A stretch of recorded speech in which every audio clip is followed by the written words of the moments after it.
This podcast is brought to you by the Association for Coaching, the world's leading international professional body which is advancing coaching in business and society worldwide. I'm your host, Simone Sweeney. I'm an executive and leadership coach following a 25-year career leading high-performing teams in companies like Apple and the Lego Group. In this new series, I'm delighted to introduce you to experts, coaches, and thought leaders as we make the case for why the future of great leadership is human. Discover how coaches are working to bring about a seismic change in how we define an incredible leader. We'll also consider the role of people versus technology and discuss why it's more important than ever to harness skills like self-awareness, communication, and gratitude, amongst others. In this series, our aim is to explore the very human capabilities and behaviors that will inspire a revolution in leadership and change the face of business. Today on The Future of Leadership is Human, I spoke with Yusuf Bayez, and we explored what it means to really be a human-centric leader. Yusuf shared his great experience and wealth of expertise by helping us understand the skills and behaviors that make an authentic and high-impact leader. We talked about the value of culture and the key ingredients to developing a great one, and he shared with us his pearls of wisdom for what truly makes a human leader successful in driving and leading high-impact teams. Yusuf is a long-term colleague and friend. I've worked with him as a colleague, as a leader, and as a coach. And throughout this series, we have been exploring many of the behaviors and skills that make leaders successful and really celebrating the human-centric leadership behaviors. And Yusuf embodies those. So he will be sharing with us how he leads a team and his ethos and sharing some practical tips. So Yusuf, massive welcome to you. Please tell the listeners a little bit about your career and experience to date. Thanks for the invitation, Simone. First of all, of course, that I appreciate to be here, and I'm here because I actually have a genuine interest in people, and I love leadership and the coaching and the development of people, and I have had the opportunity to do that in several countries in different functions. So I was born and raised in Germany with two different cultures, with the Turkish culture and the German culture. I worked in Denmark, came back to Germany, worked in US, and then from US I moved to China, from China to London. I'm here in London since 7 years, and I've been blessed to have had the opportunity to work in different cultures and different settings and test out my leadership skills from scratch. You know that every time you move, you probably know that, Simone, is that you start your life from scratch. It's a white canvas. Things you know don't work anymore. So you have to adopt, you have to learn, you have to get coached and trained. And I appreciated that. And I think the point you're making of that kind of white canvas and that fresh opportunity, but also very specifically things that used to work no longer do. That constant kind of iteration, understanding and awareness that a change might be needed. And I guess a good place for us to start as we kind of chart some of those changes in your development journey is, how do you define leadership? What does it mean to you? The way I would define leadership is that leadership is about liking people, it's about caring people, and it's about prioritizing people. You have to have a passion for people. Of course, you know that you can Google leadership. You get 1 million results about leadership is about, creating a vision, collaboration, building the teams. That all is true. But for me, I would probably hone it down into the point of that there is a human connection needed. And if you want to be a human-centric leader, there's a human connection needed, and you have to want to work with people. Otherwise, you could also be a specialist. And I believe it makes you a better leader if you want to work with people, if you prioritize them, if you care about their interest, about their well-being, and if you want to make sure that everybody around you, every person develops and can shine and can be at their best. I really love how you speak about that passion for people and that need to be interested, to facilitate growth, to support, and to build that connection. All of those, amongst many others, are some of the kind of core skills and behaviors that make a good human-centric leader. What are some other behaviors that you think are important for that type of leadership? I think that we're talking a lot of leadership. In my opinion, many basic things, that behaviors that should be in place as a human being are somehow folded into leadership. And then people call it out. He's a great leader because he was punctual. I think in my mind that this is something that is a standard, and I would call that manners rather than leadership. So in my world, let's start with manners first, with being respectful towards other people, caring about their time, not seeing your own time because you're the leader as the most important. But how about the time of other people you're working with? And that can be anyone. It's any of your stakeholders, any employee, any board member, or any of your immediate managers. So when it comes to behaviors, I believe that we have to start with manners, with basic manners, and then you can add leadership on top of it when it comes to becoming visionary or being decisive, and all the other traits and behaviors and skills that you can read in any book. Yeah, I think there's a good distinction there of kind of the classic leadership behaviors that people will see, decision making, delegation, strategic kind of acumen, financial awareness, but the more human conditions like respect. I like how you term it as manners, the ability to connect, to meet people on their level. You spoke about there not being this almost rigid hierarchy here. Yeah. And those human qualities should be endemic to every leader, but they're not, which is almost astonishing these days. So what are some of the benefits of people leading into their humanity and those kind of basic human traits when they're in a leadership or influencing role? I think at least my experience is that you have a much greater bond with the individuals. And I believe that if you have a human-centric leadership and you are caring about the well-being of another person, that person is going to go the extra mile for you and for the overall goal of the company or whatever you set out as a goal and as an objective. It just creates a much better work atmosphere, and it fosters collaboration. And it's about making sure that everyone in the environment is feeling valued and is feeling validated with their feelings, is feeling validated with their challenges or with their struggles. And I believe that it is a much bigger advantage to have a human-centric approach and having this kind of connection and the bond. And it can deliver better results because everybody's interested in performing at their best. Absolutely. I love how you position that as a bond, that connection, that depth of relationship. There has to be trust and intimacy, kind of the classic trust equation elements there. But that takes time. How do you connect with your team? How do you build that bond? I am by nature very much interested in other people, who they are and what they like, what they're interested in. And I think that this is about being genuinely interested, really wanting to know about the other person.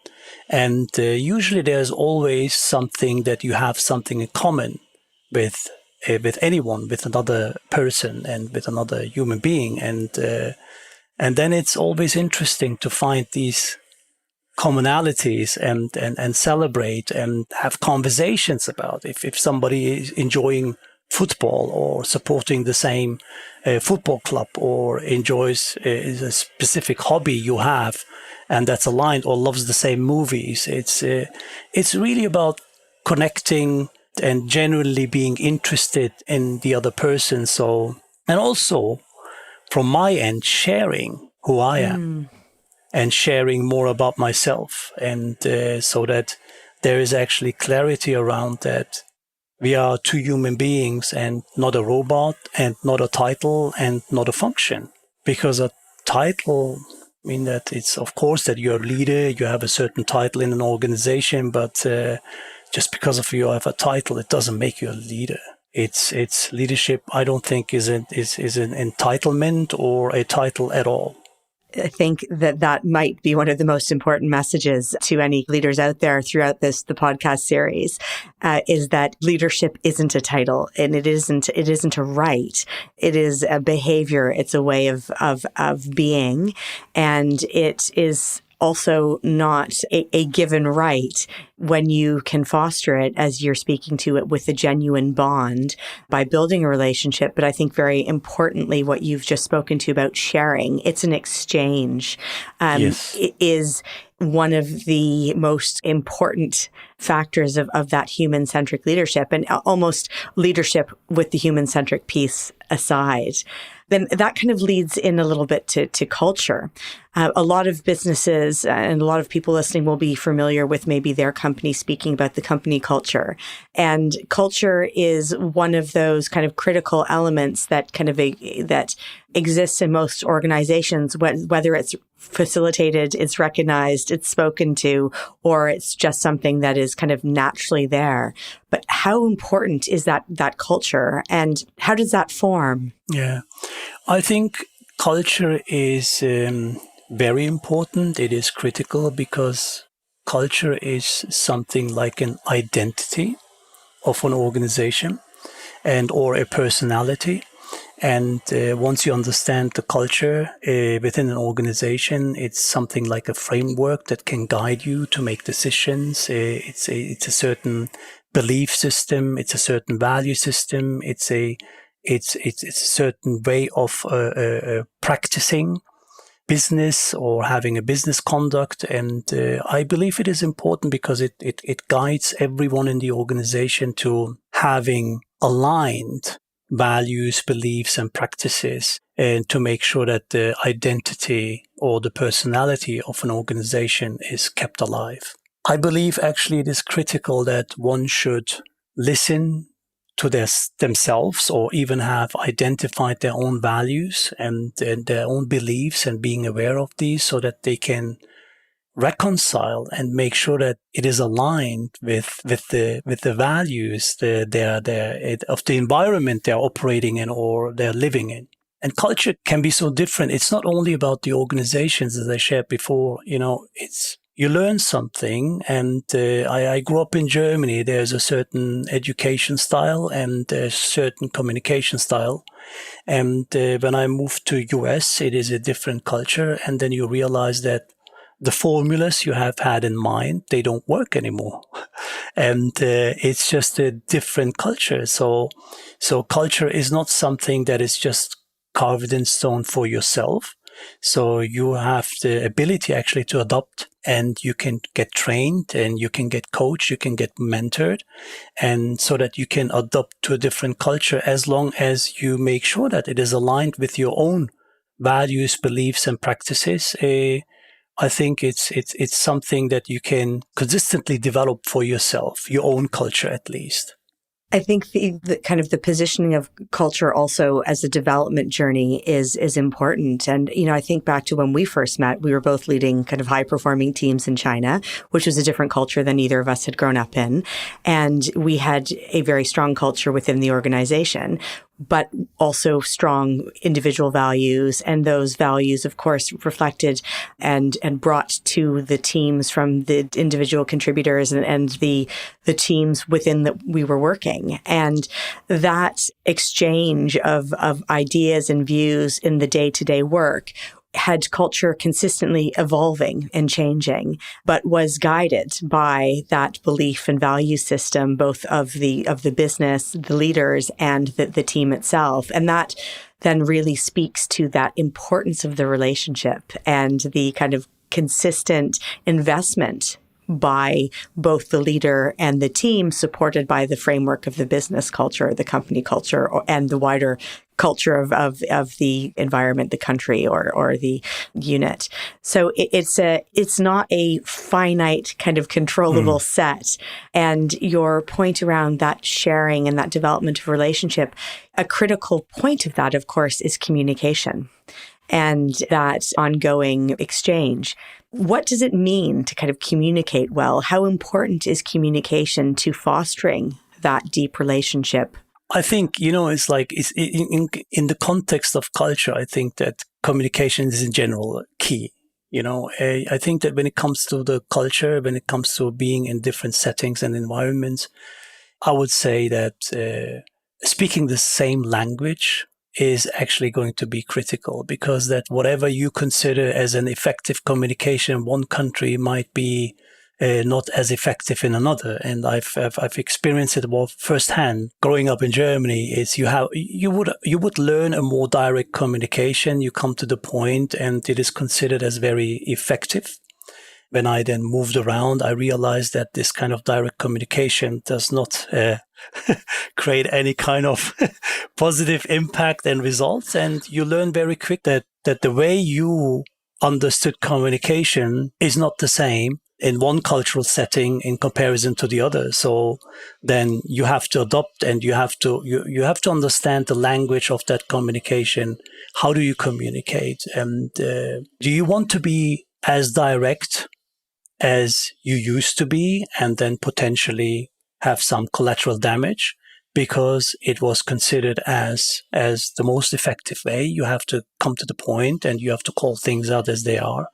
And then you learn it might not be as effective, because I have worked with a coach, and she tested me and said, what would you do in this and that setting?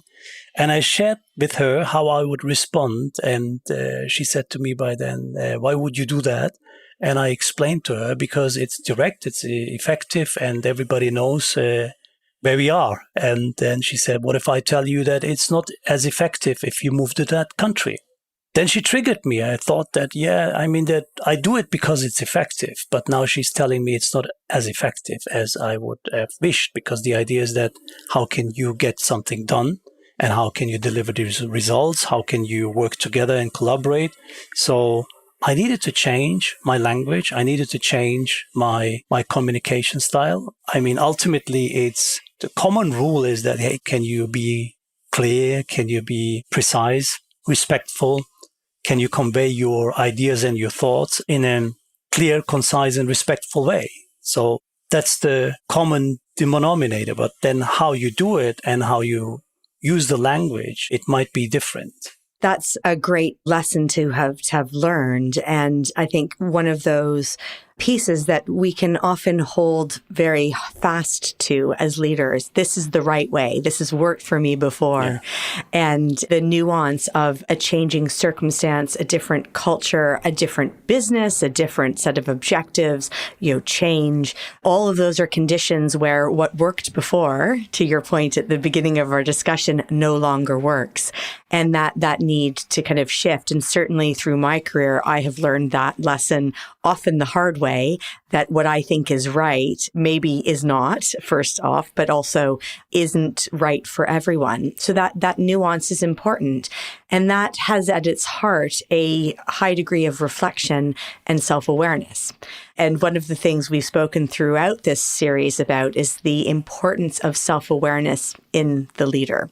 So what role do you think self-awareness plays in the human-centric leader? And is it something that you need to consciously develop, or how do you keep yourself attuned to your awareness? I think that you have to consciously develop that. I think that self-awareness is actually extremely critical when it comes to leadership and when you're working with people. And it's very hard. Sometimes you are in a certain mode and you run down that path and believing that, as you said, that one formula that worked for a certain setting or for a certain project or in any kind of setting might be immediately applicable for another. But it's not like that. And I believe it's important then to have people around you that can reflect. And I believe it's important that you every now and then have a sparring session or reach out to another person in terms of, let's say, asking for feedback, and so that you can get an idea how you come across. Because, I mean, human-centric leadership is about not only what you think about yourself, but also how others perceive you, how you perceive the others, and what kind of bias you might have, and in which emotional state you are that might influence your thinking or your behaviors and your actions. And I believe that the best way to progress and understand where you are and getting this kind of awareness is involving other people. And there are other ways, that you can read a lot. You can go on a retreat. You can do some kind of, let's say, exercises, and there's plenty out there. But it's not a one-off. You don't go to a retreat 2 weeks and then you're self-aware and that's how you run through life. At least that I cannot do it. Maybe others can do it. I believe it's a constant work because things change and the environment changes, and then you need to look and review where you are on that kind of change scale and whether you moved with the time or whether you still have the outdated software in your head because it worked in the past, so it will work also in the future. That's a great metaphor, thinking of ourselves as almost obsolete technology. Yeah. That we need to update the app sometimes, and self-awareness is a great way of keeping us current. And actually, I was reminded of a statement I haven't heard for a while that I think really resonates in this context, which is their perception is your reality. What other people think is really what you need to kind of understand and address. And feedback is critical to that. But for there to be good feedback, you need to have strong relationships or an honest mechanism for generating authentic and honest feedback. And I'm sure something that many leaders will have kind of heard is the higher up a hierarchy you move, the less people there are who will give you that genuine and honest feedback. So struggling against that tension there of, as you become a more senior leader, there is less visibility or, let's say, honesty in the context of your behaviors and your skills. In the case of a CEO, for example, it might only be a board that is there to offer that, or a trusted advisor. What are some of the feedback mechanisms you've seen that can help people to just stay attuned to how they're leading, how their behavior is being perceived? My experience is that something like a 360 feedback, where you're just not asking one person or the immediate manager or only your team or only a certain group of people, it's very helpful because you get a multidimensional view about your behavior and about how you conduct yourself. And such instruments are actually very important. But I have to say the difficulty is not getting the feedback. The difficulty is actually to filter the feedback.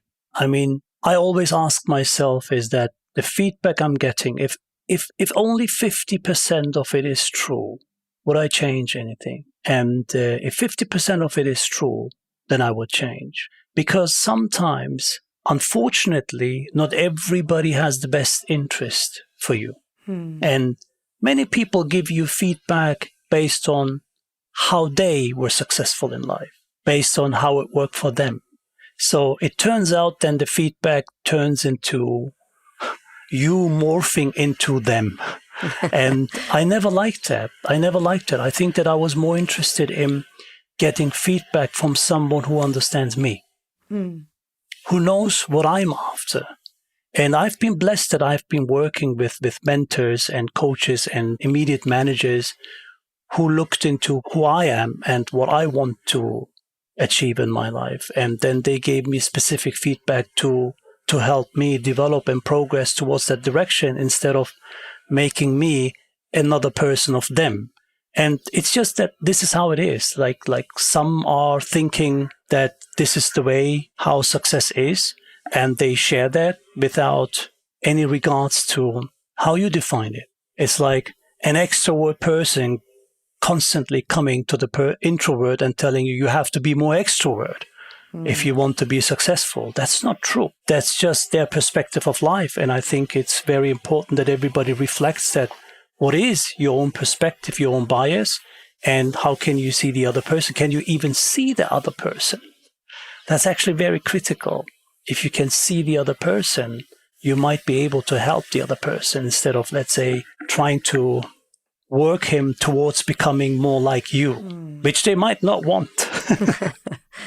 So that's a great reminder, is that feedback can be inherently biased, either consciously or unconsciously. There's often an influence or maybe even an agenda. We won't go into office politics here, but often in a 360 feedback scenario, you will have a kind of a landscape of different contributors, all who know the person they're commenting on and offering feedback on in different contexts and with maybe different need states. But what I think then underpins that very strongly is self-awareness in the individual who's offering the feedback, but particularly in the person who's receiving that, and kind of mapping that feedback to how it supports your vision, how it speaks to your characteristics, your strengths, and those development areas that you likely are already aware of. Usually, they always say the best feedback is never a surprise because you've seen that coming. So the leader's self-awareness when offering feedback to someone in their team or a colleague is vitally important. So an anchoring point again there in self-awareness. I'm curious, because you have experienced coaching through your career. You are a coach as well. What role does coaching play in helping individuals and leaders particularly to keep that finger on their self-awareness and to develop their own awareness skills? In my career, or even in my development, I think that coaching was a significant part. For me, it played a significant role. I mean, that I started very early. When I was 15, I had a great mentor. I had other things in my mind, and before I met the person, and I realized how important mentorship is, because it's for a very long time I was actually thinking that I can only achieve so much based on my grades in school, and I wasn't that interested in school. And I realized that when I met that person, he said to me, if you put in a little bit more effort, then you might get better grades. And I did not understand. And I think that person helped me as a teenager to see things differently. And I was blessed that I've met that person, and he helped me thinking differently about my situation, my conditions, because it's not that everybody grows up with being always supported. And I actually had my principal in school telling me that, Yusuf, I'm sorry, the maximum you will do is sweeping the floors of Munich.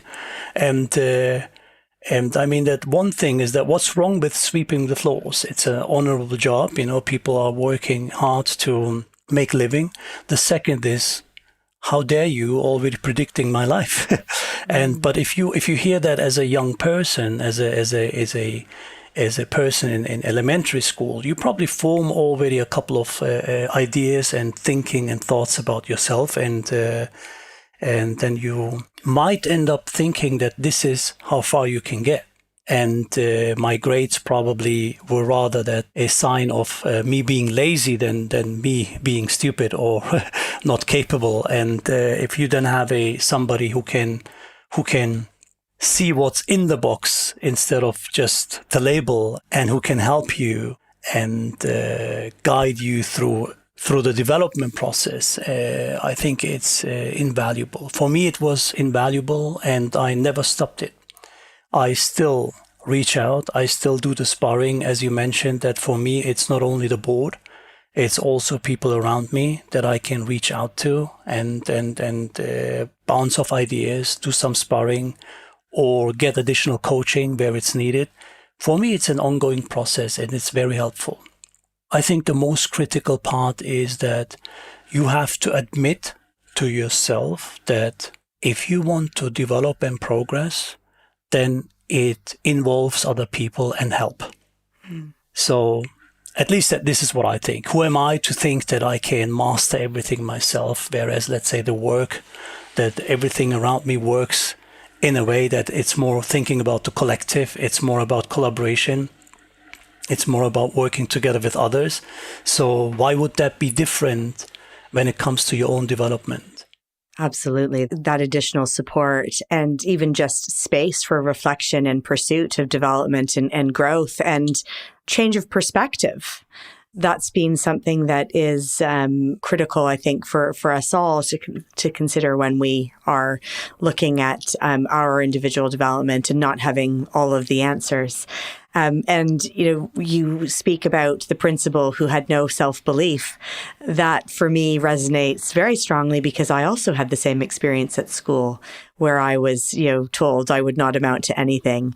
Those beliefs are things that you carry on. So sometimes that work to address those upsets, to challenge those beliefs really needs to happen in a safe but reflective and almost challenging space, which coaching can deliver. Speaking to kind of challenge and different mindsets, different states of being, one of the realities that every leader will face is how they manage the demands and the needs, actually more than the demands, of their people and the reality of the lives of their people with delivering results for the business. So how do you be a human leader and still get stuff done?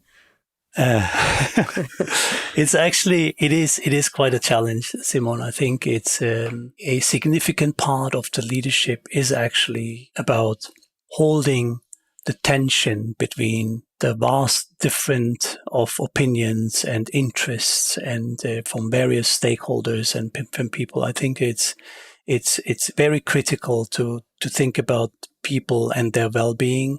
But we also have to acknowledge that underneath, if you're working in a company, underneath every relationship, in that case, in a company or let's say in a corporate versus an employee relationship, there's this transactional contract. So let's not forget about it. We can all talk. There are many companies talking about we are family, etc. And it's this kind of culture, this kind of atmosphere. It's all great, but underneath that lies the contract. The contract is that you have to deliver certain services and you have to deliver certain results. And based on these results and services, there is a monthly payment in time. At least that's my experience the past 30 years. The companies paid in time. They paid 100%. So I always put myself into the shoes of, okay, then I owe them also 100% of my performance. So if I would deliver 80% of performance or 70% of performance, then I would have considered myself like stealing. I know it's not that hard. It's not that black and white. I'm just trying to make a point here is that for me, it would have been theft. I don't want that. So that's why I want to owe them 100%. But sometimes you have difficult situations, you have difficult conditions, and everybody goes through that because we are not robots. There needs to be enough, let's say, room for navigating personal struggles and challenges. And then, of course, your performance can go down. And that's where you expect, let's say, the company or your leader to help you, to support you. That's normal. But if you are in full health and in good conditions to perform your task, I would say that you owe anybody who pays you 100%, you owe them 100% performance. So I think that it is important to have that in mind while you're also making sure that you're creating an environment where everybody can perform and thrive to deliver on the objectives and be at their 100%. So your responsibility as a leader is to make sure that the environment is supporting a 100% delivery of performance. So within that, you have to have then the conversations. If it is not on that level, how can you give feedback? But also having enough understandings about the struggles of individuals and given their life circumstances or life situations or conditions, and not be so religious about it. Nothing is, in my opinion, always 100%. It's more about that, can you do that most of the time? I think a really good reflection for leaders that there is a fundamental contract that underpins the work between, that the leader is doing on behalf of the business and the business's objectives for those of the team, and everyone has a role to play and work and expertise and time to contribute. But things happen. And so having that flexibility. And if I think back to, my years leading teams, sometimes it was almost like you were on the battlefield and planning where people needed to be. And if this group needs to drop back, or this individual because of an unforeseen circumstance, or even something that expertise or experience isn't maybe what it appeared, or something different is needed, you were constantly moving people around to adapt and support the kind of the human side of the team. And I don't think there was a day or a week that went by when there wasn't someone out sick or with a bereavement or on some kind of leave, whether it was holiday or maternity or personal leave. So the leader needs to have that high degree of flexibility, but that emotional intelligence as well to kind of anticipate and to move them around. And I think it's important what you're saying there. Well, there is that trust that the employees, the team, the business is there, and that fundamental need and contract is being fulfilled. And that kind of leads me to the question of what's important to keep in mind as that human-centered, that kind of heart-led leader in a way, when you are leading a team or a business, which is, of course, on a bigger scale, through a time of difficulty or change. So when things are tough, what do you really want to try and keep in the forefront to keep that human-centered connection? I think I have been always using my own values to navigate these kind of situations. It's like we are operating in a world where companies, like institutions and bodies, have values, but we haven't defined our own. And I have at least defined my values, and based on these values, I want to navigate, especially the difficult conditions or any kind of crisis or change. And it helped me because values are actually like an anchor, and they're not bendable. There is a fantastic book which I read, which was called Gung Ho, and they are talking about these kind of values in comparison to goals, where values need to be lived. Values are right now, and they usually don't change, and that keeps you grounded. And if you operate based on these values, then I believe that you can navigate, or I was able to navigate difficult conditions or changes. And I think that within a change process, having been very often the change agent in organizations, I feel that there is a critical point to the change that you work not only with stimulating the mind of an organization or the people who you need to take on the change journey with you, meaning that it's not always about the why, and we are always explaining the why. It's and this is why we do it. But at one point, you know the why. You know why you should eat healthy. You know why you should go out and exercise. It's not new, but it's more about navigating the emotional state and the struggle. That's actually very critical within a change journey. And we often do not pay enough attention to it. We sometimes, that I've experienced that sometimes there was little even care about it. It's like if somebody had struggles, then it was rather thinking, get rid of that person.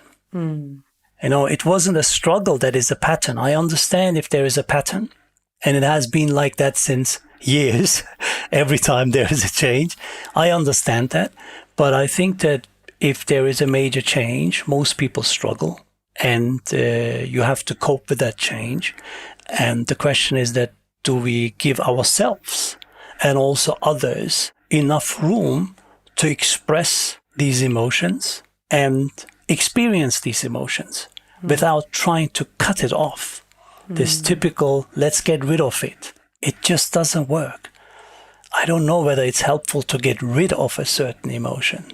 I think it's better to to integrate that emotion and understand that this is probably a natural response to the situation right now. And how can I work through that? Can I get support working through that?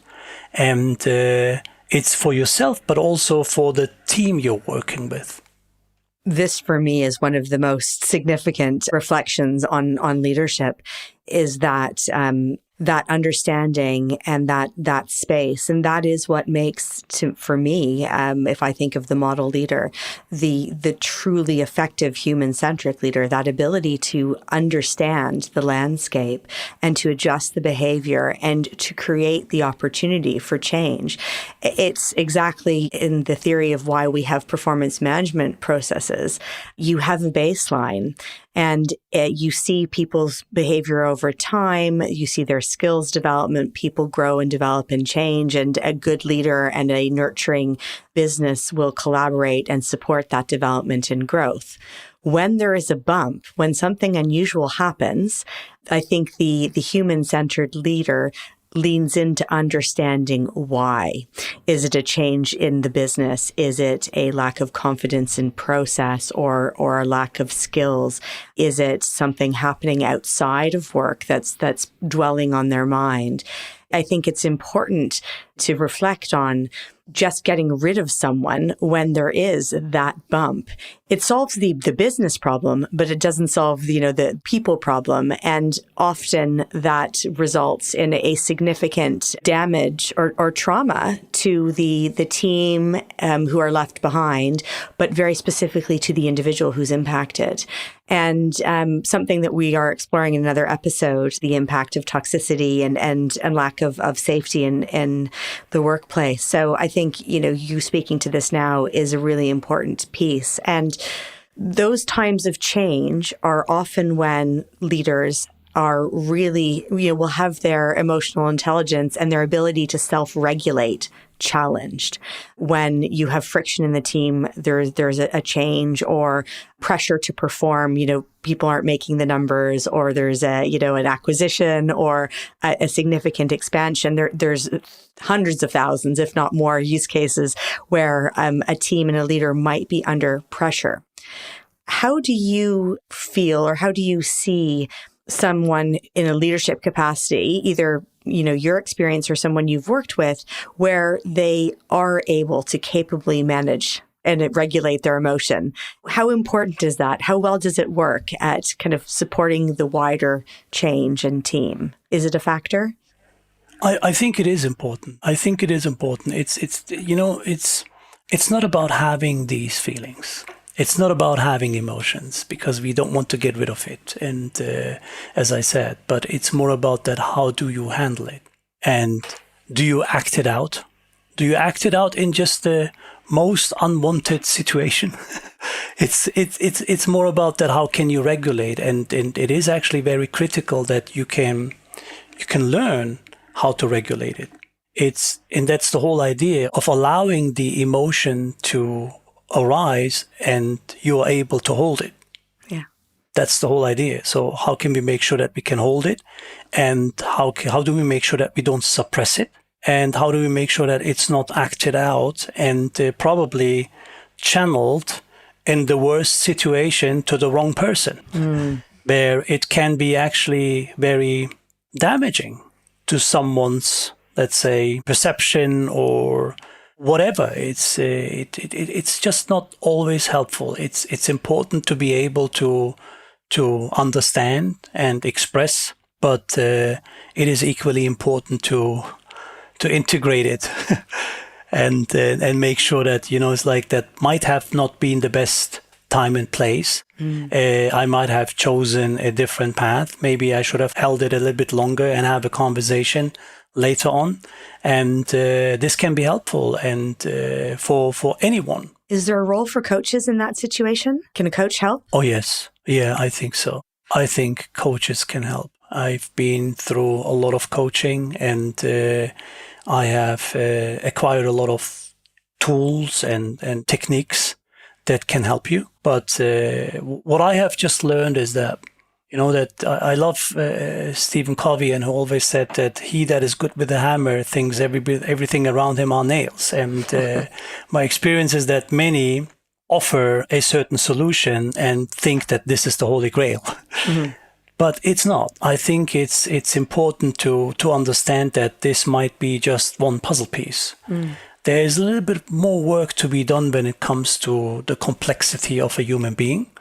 And I just don't believe that it's just one solution. So when it comes to coaching, it would be interesting to explore different avenues and different options, alternative or creative solutions, and see what sticks for oneself. And make sure that you along the way, when it comes to your development, is that you pick up these puzzle pieces. And then you get a better picture about yourself and about how you can navigate yourself, how you can carry yourself, and then potentially help others to carry themselves. Fantastic. Turning from the harder sides of leadership and kind of managing emotions at work, one of the areas I find myself more and more curious about in terms of the power of them, and I'd love your perspective on them, is what is the role of recognition and gratitude in leadership, and particularly in human-centric leadership? I think it is encouraging people to always do their best. I think that the recognition, the validation, that let's be honest, who doesn't want to feel valued at work? Yeah. That you go to work and you have a perspective and you want to share that, you want to have some validation for it. And I think it's critical to provide that kind of validation, that kind of recognition. If somebody is delivering certain results or has certain ideas, great ideas, why not calling it out? Why not celebrating it? It's just going to boost the morale and the motivation as well as the performance. And I believe that it's very important, not only as a leader to share with teams or with others, but it's also important for yourself. Mm. That can you, instead of constantly criticizing yourself with what you could have done better, which is important. We all also want to develop and we want to improve. It's important to reflect that what you could have done better. But if that becomes 90% of your thoughts, then I think that you probably miss the point of, let's say, the accomplishment and what has been done, the great things that can boost you and that can create a little bit more confidence and puts you into a different state of mind when it comes to the improvement. It's just, it's like you are, this way you probably turn into a sponge and taking more feedback in and then working really on the part that's needing, using your strengths and not only talk about the weakness and focus on the weakness. It's more about, what did you do well? How can you transfer all the things you have done to do well into working on the opportunity areas, working on making things better. It's just more motivating. I think the importance of feedback, positive feedback, that recognition, the celebration of a job well done, a new skill developed, an attempt made, even if it ends in failure from which we would learn. All of those things do have a very positive impact on our beliefs. And we know as humans, we're kind of hardwired usually to look to the negative and to take that away. So that positive reinforcement is important. And it's particularly important, as most psychologists will tell you, in building resilience. So demonstrating your self-efficacy. So little wins. And many of the coaches and audience listening will probably be familiar with, the 3 celebrations or the 3 good things, the exercise at the end of the day where you jot down your key achievements and have those little celebrations and note that movement towards a more positive way of thinking. And, when we circle back to, often there are hard times of change in the world of work. that enhanced resilience, that kind of positivity, that celebration of a job well done or something well attempted really goes a long way. So I think it's fantastic how you're sharing that perspective there. All of these are very human traits. And you mentioned a few times the distinction between a human and a robot. But of course, we're working in what's a very exciting time where the rise of new technology and things like AI are playing more and more of a role in our day-to-day at work. What do you see as the impact of things like AI on leadership? Is there a role for it? Is this something you're planning for in your business and in your teams? I mean, it's a good question. I actually didn't think about it. But my immediate response would be that I don't think that we are robots. I think that we are humans, and we need human connection. And at least I need human connection. There might be others who don't need it. I wouldn't find joy or any satisfaction of getting some kind of AI response in terms of leadership. I have seen that without AI, I have experienced leaders who had automatic responses that you could have programmed and just download and put it on the other person. And it's a bad experience because it's the lack of emotional intelligence, the lack of the human aspect. It just is not fulfilling and wouldn't create the experience that I would actually ask for. I think that there is a critical part in leadership, which is the emotional intelligence, which is a certain value system somebody has. And I would always go with that. I don't think that AI in terms of leadership would satisfy me, at least. I don't know what others think about it, but I don't think that this is something that can be passed on, and AI would be a version. It's like it's going to be just talking to me or give me an answer without being able to react to my emotional state and being able to have empathy. Because there's also something about that, being able to put yourself into someone else's shoes. Imagine that you're dealing with someone who just lost a loved one, and you have been also in the situation that you lost a loved one. There is a different connection. There is a different understanding. There is a different way of handling the situation in comparison to someone who can probably rationalize it and make sense. Yeah, and it's just technically, this is what the answer is, and here's how you can write the program. Versus, let's say, being able to just sit with someone and hold it.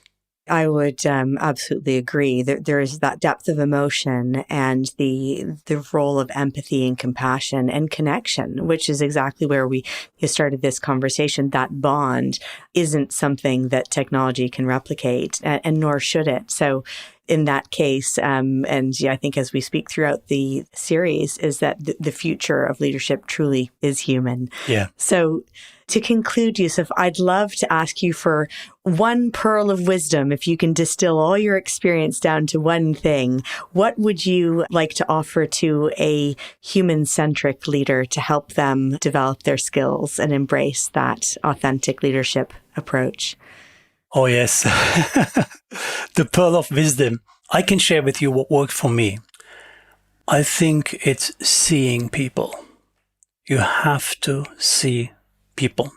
You have to see the parent that is struggling to make ends meet, who needs to get up in the morning, organize the lunch or whatever, dropping off the kids to school, etc.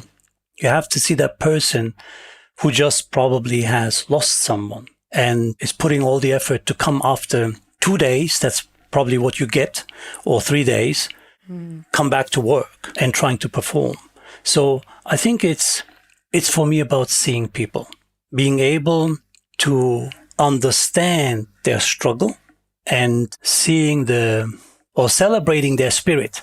I think that might be it for me, at least that it helped me. You know, when I was a leader I became a leader with 27. I realized that I was rather focusing on performance. I mean, that it was a long journey. You have all these kind of development. And back then, if you reflect, then I needed to admit that I was rather focusing on performance. I wanted to make sure that the results are there. But when you grow, you realize that, yeah, you can deliver results. Maybe you can just not overly focus on the performance and make sure that, that the conditions, the environment are in place where everybody can be who they are and gets validated in their feelings and gets validated for their life situations, and so that it's a positive environment for them to perform. So if there is one pearl of wisdom, then I would say focus on seeing people and not like titles or job functions. This is the marketing guy. That's what they have to do. And rather seeing the person behind it. Fantastic. Thank you, Yusuf, so much for your openness and your sharing of your experience. It's been fantastic having you on the podcast. If people would like to get in touch and learn more about what you do, where can they connect with you? I think the best way is LinkedIn. Find me on LinkedIn and connect with me via LinkedIn. Great. Thank you so much, Yusuf. Thank you. Thank you for the invitation. It was fantastic talking to you, Simone. Thank you for listening to another podcast by the Association for Coaching. For over 20 years, our purpose has been to inspire and champion coaching excellence, advance the coaching profession, and make a sustainable difference to individuals, organizations, and society. To find out more about the AC and our member benefits, follow us on LinkedIn or visit our webpage at associationforcoaching.com. Explore our digital learning hub and enjoy our extensive library of on-demand webinars, signature programs, member benefits, interviews, podcasts like this one, and a portfolio of live events featuring thought leadership, tools, models, and the latest industry trends to help you develop your coaching expertise.